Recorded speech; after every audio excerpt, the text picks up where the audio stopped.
بسم الله الرحمن الرحيم قالوا ادع لنا ربك يبين لنا ما هي إن البقرة شابه علينا وإنا إن شاء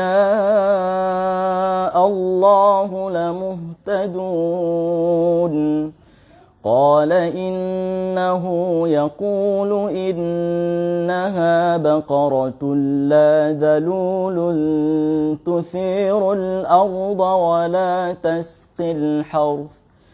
ولا تسقي الحرث مسلمة لا شية فيها قالوا الآن جئت بالحق فذبحوها وما كادوا يفعلون وإذ قتلتم نفسا فادارأتم فيها والله مخرج ما كنتم تكتمون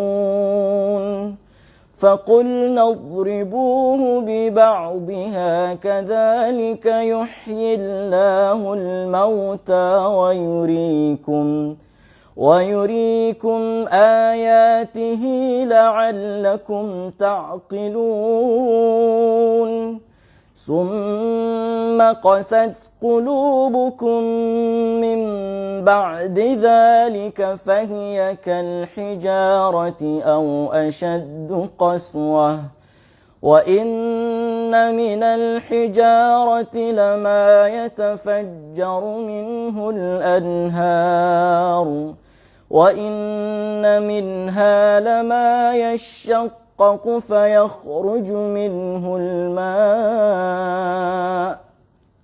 وإن منها لما يهبط من خشية الله وما الله بغافل عما تعملون أفتطمعون أن يؤمنوا لكم وقد كان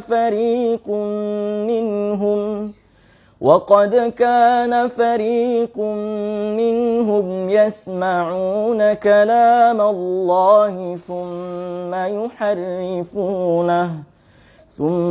يحرفونه من بعد ما عقلوه وهم يعلمون صدق الله العظيم.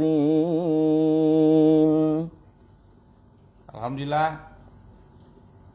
tadi sama-sama kita mendengarkan lantunan ayat suci Al-Quranul Karim dari adinda kita Amrina Rasyada.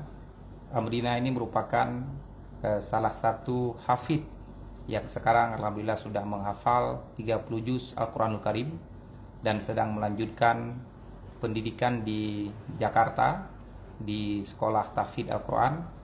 Beliau ini merupakan alumni dari Madrasah Ulumul Quran Pagarair dan juga merupakan satu kampung dengan saya di Desa Pulau Blang, Kecamatan Rantau Perlak, Kabupaten Aceh Timur. Sama-sama mari kita mendukung generasi muda Aceh untuk terus belajar memperkaya kasanah Al-Quran dan menjadi hafidz sehingga mereka ini menjadi kader-kader Qurani yang dapat kita banggakan bersama demi mencapai Aceh gemilang di masa yang akan datang. Mohon dukungannya kepada adinda kita Amrina Rasyada yang juga kebetulan merupakan salah seorang anak yatim yang orang tuanya sudah meninggal dan sekarang menempuh pendidikan di Pulau Jawa. Beliau ini kader muda yang harus bisa kita banggakan di kemudian hari. Terima kasih semuanya. Assalamualaikum warahmatullahi wabarakatuh.